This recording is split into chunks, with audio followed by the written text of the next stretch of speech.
Ladies and gentlemen, welcome to the At the Buzzer Sports post-game reaction show. And before we get started, I kind of want to just get into a couple games that I did not get to watch. There was a plenty amount of games on tonight. There was the Raptors versus the Cavs that I didn't get to watch. I watched maybe the first and a half quarters of the Pacers versus the Pistons. We're going to recap that just based off the box score and a little bit of what I watched. I also watched maybe the first half of the Atlanta Hawks versus Brooklyn Nets game, but there are more games that I would like to talk about. All right, so just to give a quick recap of what has happened so far and what's going on in the basketball world right now, the Indiana Pacers beat the Detroit Pistons 115-109. Cade Cunningham, I think, had about 28 points that game. If we just take a quick look, yeah, he had 28 points. He was 10 for 23 from the field, 2 for 6 from 3, about 8 assists, 2 fouls, 5 rebounds. Jalen Duren with 13 and 13. Tobias Harris had 13 points, shot 1 for 6 from 3. Jaden Ivey, 17 points. And then Tim Hardaway Jr. with 14 points, and he also hit 4 threes. And he hit 2 straight threes to start the game. And when I watched that, Tim Hardaway just came off ball. It was an inbound play for a second three, and his first three was just an off-ball play, off-ball action for him to get an open three, and he knocked it down. So when I saw those 2 threes, I'm like, man, Tim Hardaway Jr. is actually throwing something together, so that's nice to see. And I would really hope that guys like Malik Beasley, Tobias Harris, and Tim Hardaway are going to provide some spacing for this Detroit Pistons team.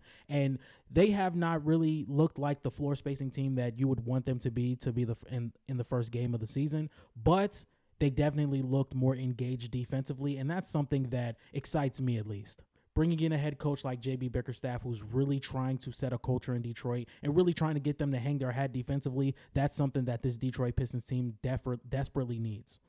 As for the Indiana Pacers, Tyrese Halliburton had a slow day today, 15 points, 6 of 18 shooting. He only hit 1 out of 9 threes, and his only 3 that he hit was a clutch time knockdown to kind of put the game away. I think it was 110-108, or it was something like that. I think it was 110-107. Tyrese Halliburton hits a 3 that makes it 113-107, and he hit that little dance where you just, you know what I'm saying? I'm not gonna edit that part in because once again it's almost 10 o'clock. I have work at 7 in the morning. I'm trying to go to bed.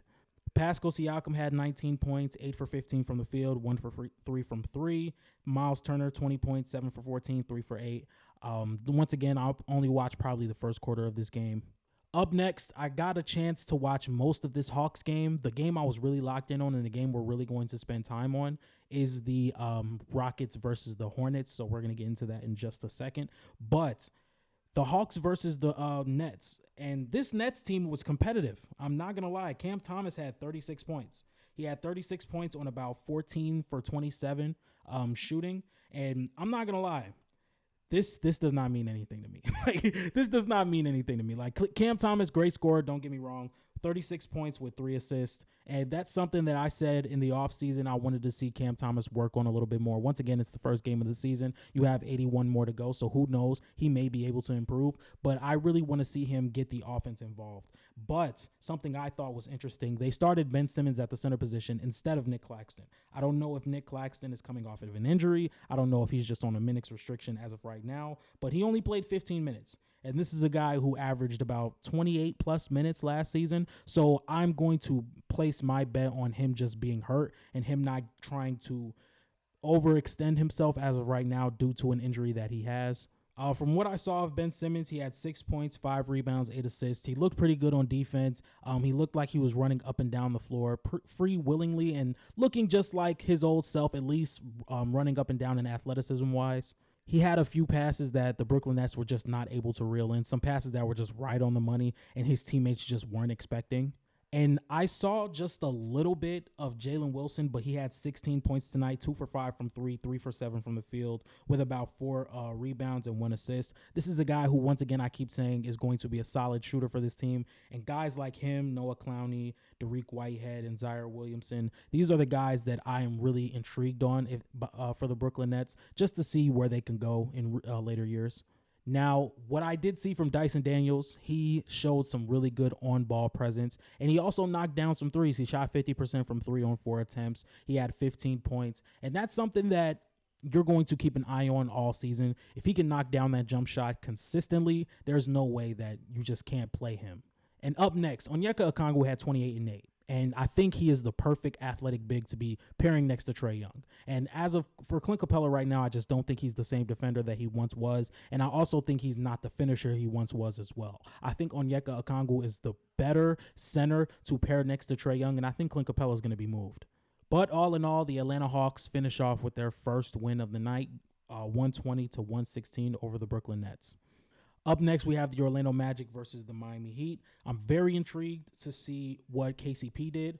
I didn't get to watch this game either. I had it in my multimeter thing that League Pass is incorporating into their app, but I'm not gonna lie, it's kind of hard to be locked in on one game that's in the bottom left corner and then not get distracted by the other three. So what I'm going to do from here on out is keep my eyes locked in on one game, have it full screen, and maybe just peek in it to every game, or try and get a game that's starting at 7 so I can watch multiple games around 6 so I can just get those first halves or first quarters and a half, just so I can get some idea of what's going on in the games. But Paolo Banchero had 33 points. He shot 50% from the field, from the 3 on 8 attempts. And he also shot 50% from the field, 12 for 24. Franz Wagner, 23, off 50% from the three-point line, 3 for 6. Kentavious Caldwell-Pope shot 0 for 5 from 3, which is okay. I understand. We know what type of player KCP is. He's going to have off nights. It's the first night of the year. I'm not going to read too deep into that. But they get a monstrous win over the Miami Heat. I think they were up 25 at one point. So they get a big win against Miami, 116-97. One thing I did catch from Nikola Jovic in a couple of minutes that I did watch this game, he was putting the ball on the floor. I think he had 9 points in the first quarter. He ultimately finished with about 15 points, 5 rebounds, shot 1 for 7 from 3. Tyler Hero finished with 14 points, 2 for 5 from 3. Terry Rozier, 19 points, 5 for 15. Jimmy Butler played 26 minutes and only had 3 points. Once again, did not watch this game as much, so I'm not going to have any big comments on that. I didn't watch the 76ers versus Bucks game at all. So the thing that I do is on my monitor that's right in front of me, I log into League Pass. I watch all the League Pass games, and the primetime games I watch on my TV that's right over here. Let me just show y'all. Right over here, I got the Clippers versus the Suns on right now. But on my monitor, I watch the League Pass games. So if we look at the box score, I think Damian Lillard had a really good game. Tyrese Maxey was very inefficient. He had about 16 points on 19 shots at halftime. I think he was 6 for 18 or 6 for 19 with 15 points at halftime. And if we look at the box score super quick, Giannis Antetokounmpo had 25 and 14 with 7 assists. Damian Lillard had 30 points with 9 rebounds and 6 assists, 9 for 19 from the field, 6 for 12 from 3. Giannis Antetokounmpo shot 8 for 11, and he made a mid-range that was really fluent. I want to see him keep shooting those. Bobby Portis had 16 points off the bench. I watched a little bit of that. He got a transition steal. Tyrese Maxey had 25, 10 for 31. He took 31 shots. This is why you really need to have Paul George and Embiid on the floor. At first, the Toronto Raptors and the Cleveland Cavaliers were keeping this kind of close, but ultimately the Cavs pulled it away, winning 136-106. Evan Mobley had 25 points. I'm gonna have to go on my. I'm gonna have to go look at some clips or go do some research on how he was playing offensively. And he also hit a 3, and he took 2 attempts. Last season, throughout the first half of the year, Evan Mobley was only shooting a half a 3 a game. And then towards the end of the season, he got up to 2.2 a game. So to see him start the season shooting about 2 a game, that's really solid, especially him having 25 points. And then Donovan Mitchell, who only played 28 minutes, had 21 points on 7 for 14 shooting from the field and 2 for 5 from 3. Right now, it is halftime for the Grizzlies and the Jazz. Didn't get a chance to watch this, but I'm going to watch it again probably tomorrow because I will be off Saturday. So Friday, I'm probably just going to go over some of these games and watch them, the ones that I'm intrigued most by. Ja Morant, 9 points, 2 for 7 from the field, 0 for 2 from 3. Desmond Bane, 5 points, 2 for 7 from the field, 1 for 3 from 3. Marcus Smart, 7 points, 2 for 6, 1 for 3. Santi Aldama is the one that's really carrying this offense, having 15 points, 5 for 7 from 3, 5 for 8 from the field. And for the Utah Jazz, Lauri Markkanen has 16 points in the first half. Colin Sexton with 12. Keontae George is 0 for 9 from the field in the first half. All right, so what you guys came here for. The Houston Rockets recap. The Houston Rockets versus the Charlotte Hornets. This is the game that I picked that I'm going to be locked in on this slate of games. Now tomorrow we're going to be doing the Spurs and Mavericks, also in the Thunder and the Nuggets. Those are the two games we are going to be previewing the most. Those are the two games we are going to be locked in on. So if we just take a look at the box score really fast, I'm just going to read you guys off the numbers. LaMelo Ball, 34 and 11, 10 for 20 from the field, 4 for 12 from three. Miles Bridges, 10 points. Brandon Miller only played like the first half. He had 6 points. He looked pretty good in the minutes that he did play.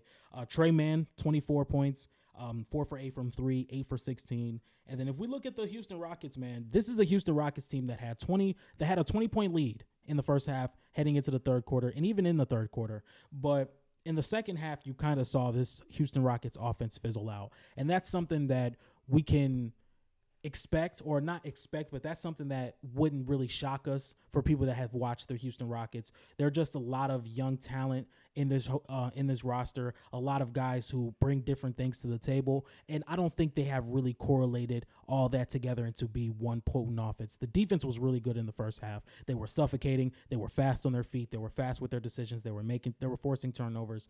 But in the second half, we kind of saw that reversed. You know, the Charlotte Hornets started getting a lot better on defense. They started forcing turnovers. Houston was missing a lot of shots. And when we look at this Houston Rockets team, man, Alperen Sengun and Jalen Green, they have so much potential. And Jalen Green, he had a great game. 28 points, 9 for 23 from the field, and 5 for 15 from three. And we look at Jalen Green's game and we're like, okay, maybe he should get that efficiency up just a little bit more.